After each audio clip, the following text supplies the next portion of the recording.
साल 1948 सुबह का समय था। आसमान एकदम साफ था। हल्की हल्की हवाएं चल रही थी। जैसे ही सुबह हुई तो सेना की एक पलटन अपने कैंप से बाहर आ गई थी। अधिकतर सैनिक सिविल ड्रेस में अपने रोजाना वाले काम कर रहे थे। यहाँ सब कुछ ठीक ठाक चल रहा था। तभी अचानक सेना का एक कमांडर जीप लेकर आ धमका।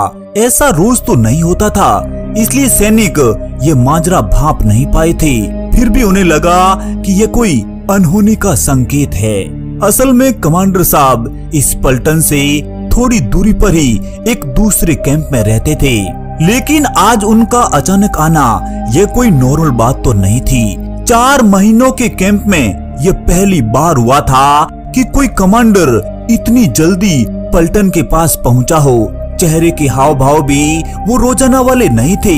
सारी पलटन उसी क्षण इकट्ठी हो गई और ये सब जानना चाह रहे थे कि आखिर क्या बात हुई है। असल में यह राजपूताना राइफल्स की 6ठी बटालियन थी, जो जम्मू कश्मीर के टिटवाल सेक्टर में तैनात थी, जो भारत पाकिस्तान बॉर्डर के एकदम करीब थी। कमांडर साहब ने अपने सैनिक साथियों को जय हिंद बोला और कहा कि बॉर्डर पर सब कुछ ठीक ठाक नहीं चल रहा है। कल रात में ही पाकिस्तान ने हमारी तीनों पलटन पर अचानक धावा बोल दिया था। बड़े दुख की बात है कि एक पलटन पूरी की पूरी वहीं पर शहीद हो गई है। अब समय आ गया है कि पाकिस्तान को मुंह तोड़ जवाब देना होगा। अब ये जिम्मा राजपूताना राइफल्स पर है। इतना सुनते ही पलटन में मौजूद सैनिकों का खून खुल गया था। हर कोई लड़ने को तैयार था। सबका एक ही जवाब था, हम लड़ेंगे कमांडर साहब, हमारे भाइयों का बदला लेंगे, हम खून के आखिरी कतरे तक लड़ते रहेंगे।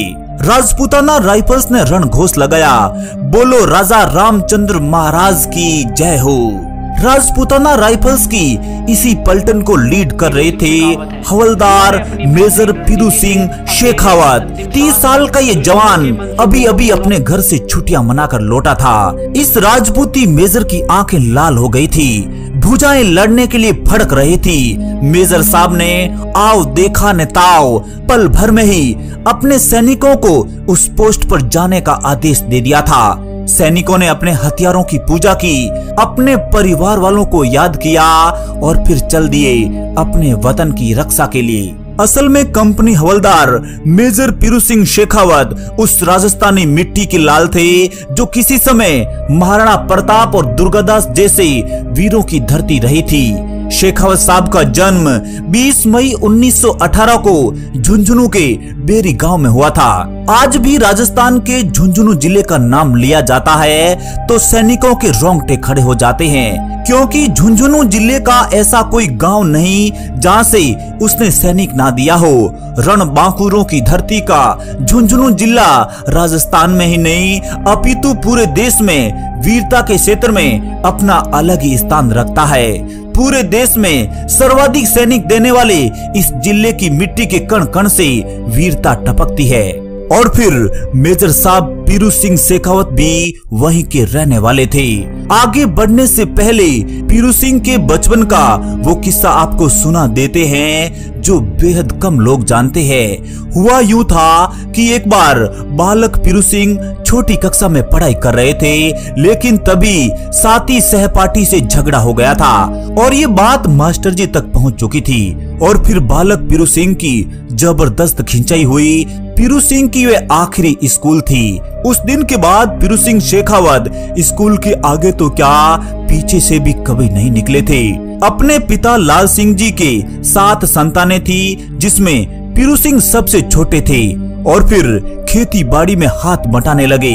उस दौर में थोड़ी बहुत पढ़ाई के जरिए भी सेना में भर्ती कर लिया करते थे। तो फिर पीरू सिंह ने भी सेना में जाने का मन बनाया, लेकिन दोनों बार नाबालिग होने के कारण उन्हें असफल होकर लौटना पड़ा था। जैसे ही बालिग हुए तो 20 मई 1936 को झेलम नदी के किनारे 1st पंजाब रेजिमेंट की 10वीं बटालियन में ज्वाइनिंग मिल गई थी। और आज इतनी बड़ी जिम्मेदारी लेकर पाकिस्तान को अपनी औकात दिखाने के लिए जा रहे थे।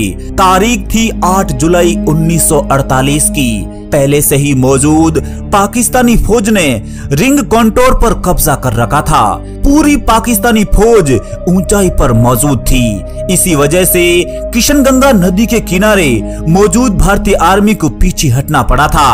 और अब इसी पोस्ट पर फिर से कब्जा करने के लिए कंपनी हवलदार मेजर पीरू सिंह शेखावत अपनी राजपूताना राइफल्स की 6ठी बटालियन लेकर पाकिस्तानियों के सामने सीना ठोक कर खड़े थे। मेजर साहब ने आते ही टिटवाल ब्रिज पर पोजीशन संभाली। करीब 4 दिन तक आमने सामने की लड़ाइयां होती रही। असल में यह एक ऐसी पोस्ट थी जिसके बिना आगे बढ़ना संभव नहीं था। दिन भर पलटन पहाड़ियों के पीछे छिपी रहती और जैसे ही रात होती तो फिर अंधेरे में धीरे धीरे पलटन आगे बढ़ती। इसके अलावा कोई चारा नहीं था। अगर पाकिस्तानी फौज एक छोटा सा कंकड़ फेंक देती तो भी भारतीय सेना को नुकसान झेलना पड़ सकता था। सी और डी दोनों पलटन इस पोस्ट को फतेह करने के लिए भरसक प्रयास कर रही थी और पीरू सिंह शेखावत डी कंपनी में तैनात थे। आखिरकार वो समय भी आ गया था जिसका सबको इंतजार था। तारीख थी 18 जुलाई 1948 की। रात के करीब 1:30 बज रहे थे। हर तरफ सन्नाटा छाया हुआ था। आखिरकार भारतीय आर्मी पाकिस्तानी पोस्ट के एकदम करीब पहुंच चुकी थी। जिस रास्ते से पहुंचे थे वो रास्ता महज 1 मीटर चौड़ा था और दोनों तरफ गहरी खाई मौजूद थी। अब पीछे हटने का कोई सवाल ही नहीं था। फौज के जस्ट ऊपर की ओर वो पाकिस्तानी पोस्ट थी जो लंबे समय से भारतीयों को हताहत कर रही थी। अचानक पाकिस्तानी पोस्ट पर हमला शुरू कर दिया था। पाकिस्तानी खेमे में खलबली मच गई थी। काफी घुसपैठियों को नींद में ही 72 हुरों के पास पहुंचा दिया था। अब तक वे भी समझ चुके थे नीचे से आती भारतीय फौज पर फायरिंग और ग्रेनेड से हमले कर रहे थे। महज 30 मिनट में ही 51 भारतीय फौजी हाथों हाथ ही शहीद हो गए थे। और ये काम पाकिस्तान की एक छोटी सी पोस्ट से हो रहा था जो मीडियम गन से बारूद निकाल रही थी। मेजर पीरू सिंह उसी पोस्ट की ओर आगे बढ़े। उस पोस्ट पर जबरदस्त हमला किया। तब तक कई ग्रेनेड उनके पास आकर फटने लगे, लेकिन मेजर साहब ने कोई परवाह नहीं की। उनका शरीर छलनी हो गया था, लेकिन मेजर साहब आज हार मानने वाले नहीं थे। सबसे पहले उस मशीन गन को नष्ट किया जो भारतीय फौजियों पर मौत बनकर टूट रही थी। पीरू सिंह ने अपने खंजर और स्टैंड गन से पाकिस्तानियों की हालत खराब कर दी थी। तभी पास में मौजूद एक बंकर में छलांग लगाई। अपने चाकू से बंकर में मौजूद 2 पाकिस्तानी फौजियों को चीर डाला था, लेकिन तब तक उन्हें पता नहीं था कि वे इस पलटन में अकेले लड़ रहे हैं। उनके साथी शहीद हो गए थे। जैसे ही बंकर से बाहर निकलने के लिए अपना सिर निकाला, तभी एक गोली उनके सिर में लग जाती है। लेकिन पीरू सिंह भी बड़े फुर्तीले थे। तब तक एक ग्रेनेड उस पोस्ट पर फेंक चुके थे। उधर से गोली, इधर से ग्रेनेड, दोनों ने एक साथ काम किया था। जब दुश्मनों ने उन पर एक और हथगोला फेंका तो उनका चेहरा जल गया था, लेकिन वे आगे बढ़ते गए और अंतिम सांस लेने से पहले उन्होंने दुश्मन के ठिकाने को नष्ट कर दिया था। तब तक भारत की दूसरी पलटन भी आ चुकी थी, लेकिन इससे पहले ही मेजर साहब ने सारा काम तमाम कर दिया था। 1948 के भारत पाकिस्तान युद्ध में पीरू सिंह अदम्य साहस दिखाते हुए वीर गति को प्राप्त हुए थे। मरणोपरांत उन्हें भारत का सबसे बड़ा सम्मान परमवीर चक्र से नवाजा गया था। मां भारती के ऐसे लाल को यूनिक डिस्कवरी टीम सैल्यूट करती है। जय हिंद, वंदे मातरम।